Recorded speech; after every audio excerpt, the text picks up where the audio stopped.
Hey everyone, it's Desiree, and we are back with, I think, the second to last video for our scrapbooking album featuring the Set Sail collection by Scrappy Tails. So in the video before, we used the stamps, majority of the stamps, not all of them, not all of the sentiments, but the stamps did come out. And we colored them using both alcohol markers to provide the base, and we added colored pencil to them. Now, this is what they like. I die cut them already. I die cut our sentiments that we were going to be using. And you can see I did not add much one other color to each of the images to just give a little bit more depth. Give a little bit more detailed to them. I stayed with basic colors, didn't get carried away. Again, one alcohol marker, one colored pencil. And I know I did not show the colored pencil in the video. I'm sorry. So I'm using this box just to hold all of the ephemera. So we are done with the two stamp sets that are in the collection. This one's focusing on the dies. Now, these are the dies that I chose to use. So we've got the anchor, we've got the small birds, and I just did those in black cardstock. I've got the porthole, the bottle in the water, or the message in a bottle, if you want to call it that, your swordfish. This is going to be a scroll type thing. The shell border, so lots of die cutting from the individual shells, and then I did cut the border twice from ivory. I did even cut this lighthouse. Now, we're not getting crazy with the lighthouse, just this part, because it's, again, our album is only 6 by 6. I cut this, die cut this twice. We've got our seagulls, our pelicans, our lifesaver. I cut the preserver, life preserver. I did cut the rope twice. We're going to create that. I think that's going to sit in our cover. And then also the grasses and the fence from the beach scene. So lots of die cutting. Now, how did I keep all of this organized? It was tough. Let me tell you what, because I didn't do this right from the start. So what I used are envelopes through places and people, places that I've worked and people that I know. A lot of times companies get rid of their envelopes, or they change something so they have their logo on it and they don't want that anymore. So they always reach out and say, hey, do you want these? Yes. Yes, I do. I use these for organization, for storage, and then once they get beat up and torn, I'll throw them in my junk journals. So lots of uses. So each one is labeled. So like these are the extra birds that I've put in here. Here's our porthole and all the pieces that go with it. We've got the glass bottle and so on. So this is how I'm keeping all of these organized. Now, those that are taller, again, we're letting them sit on top. Don't want to fold anything. But all of our pieces in here. So what I'm going to do is in this video, the ones that we've got to piece together, and I'm kind of sorting them out now with the ones we need to piece together. Those are the ones that I'm going to put together. Yes, going to put together. I'm only going to use one ink. And that's, yes, you guessed it, vintage photo. Yay! Vintage photo is going to come in. That's what I'm going to use to ink around my images when I need to, or when I'm looking to do that. No other color. I will use this on white, red, blue, brown, pink, light green, blue, I mean, all of those colors. So, and I know that kind of makes people go, ah, how can you do that? It can go with any color, in my opinion. And I think it just adds to the image itself. So what I'm going to do, this is going to be, it's going to be a long video. I will speed it up, but I'm also not going to talk through it too. There's a lot of die cutting. So you're just going to see me pull each one out, and then I'm going to put that together. I'll bring it up to the camera so that you can see it, and then we will move on to the next ones. If you are curious about certain ones, I will try, no promises, but I'll try to have the timestamps down below. I can gab, absolutely. I don't know if I could gab this long, and I think if I did that, it would also make the video twice or 3 times as long as well. So if you just want to sit back, and if you're sitting out on your deck with a cup of coffee, you can just watch this. The video after this is the one where all of these pieces are going to come together. I'm going to re-show the stamped and colored pieces, the die cut ephemera. I'll show the book that we have completed. Remember, that was our first video. And then I will come in with those solids and how I'm going to put those through the album as well. We're also, in that last video, we are going to set and create our pages, the page base, and how we're going to add our flaps, pockets, and everything else. So really long video on that one, because I will keep that one real time when it comes to all of that stuff. Unless I'm doing something repetitive, then I'll speed through it. All right, guys, so sit back, enjoy, have fun, and I will come back in at the end. Talk to you then.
Okay, so here is our container of all the pieces of ephemera. So, excuse me, oh my goodness. So here, I wanted the lighthouse very plain. Didn't want to add windows, didn't need to add the door. I'm not quite sure where this is going to sit, but I also know, again, the album is 6 by 6. So here is 6 by 6. Something's going to get cut off. Then we have our seagulls. Again, loving the layering of these dies and the detail that Sabrina goes into. And here's the third one.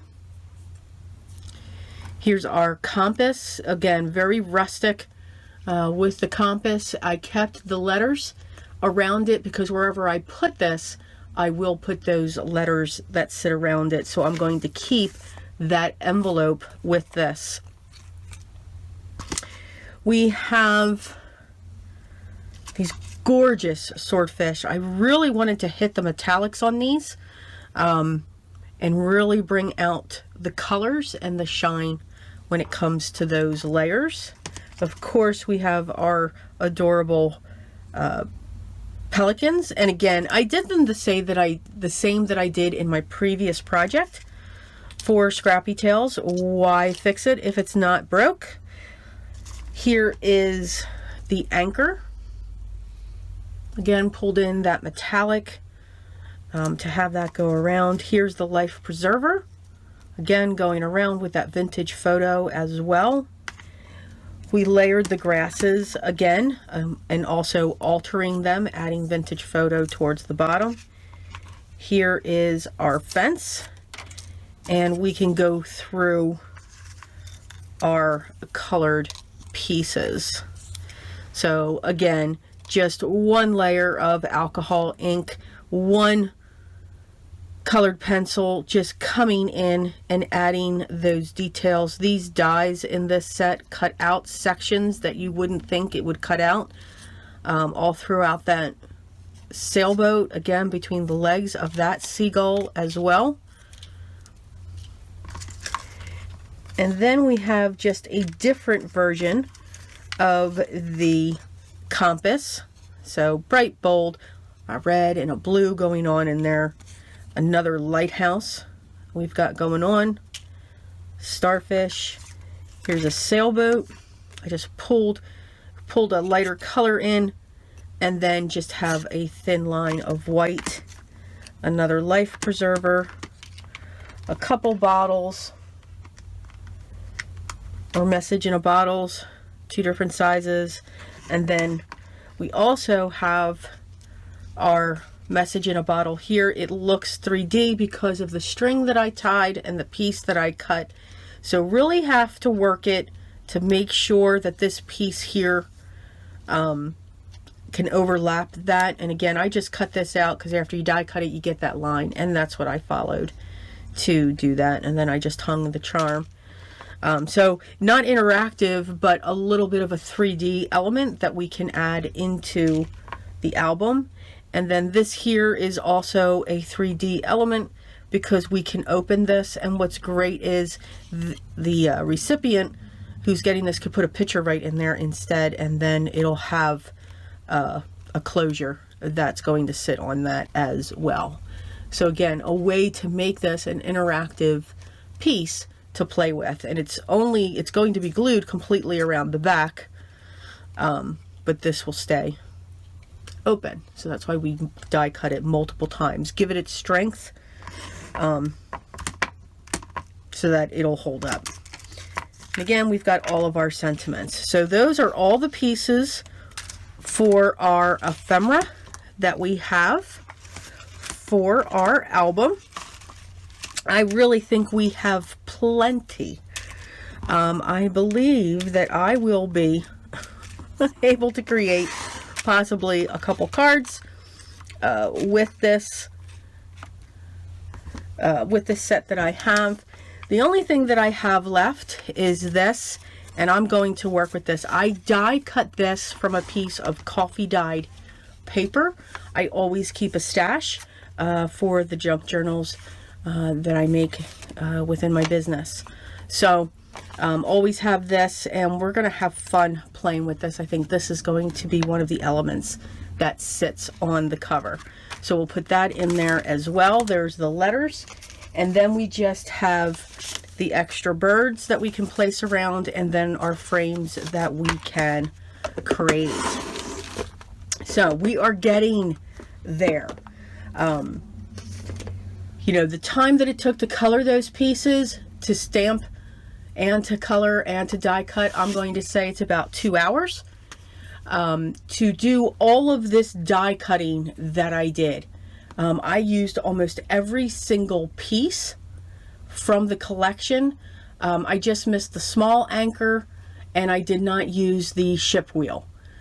And then I think there was maybe something else, but there wasn't many that I missed. Now that took a total of 3 hours to die cut. Again, you're choosing your colors, you're choosing what you're thinking you're seeing. So that's where that time comes in. But putting them together took another hour. It's very easy. She makes it easy. Sabrina does a great job with her dies, putting the layout so that you can just follow that. It's like paint by number. And then she even provides on her website a color of those dies, a color completed image of the dies. And that's what I find very helpful. So if you didn't know that, little tip. But again, our next video is we're going to make the page bases, and then we're going to create the pages and the interactiveness on those pages, and then we're going to embellish. So we're going to have lots of cutting, lots going on. All right, so I will see you in the next video. Continue to create your art. I hope I'm getting you inspired on how you can stretch your stash and what you have, or maybe you're just not sure. There's something about that collection that you see, but you're not sure what it is. Maybe I'm able to pull that out for you. Okay, guys, continue to create your art. Love your art. It is art. And remember what is always most important to me. Always, guys, be creative. And I'll see you in the next one. Till then.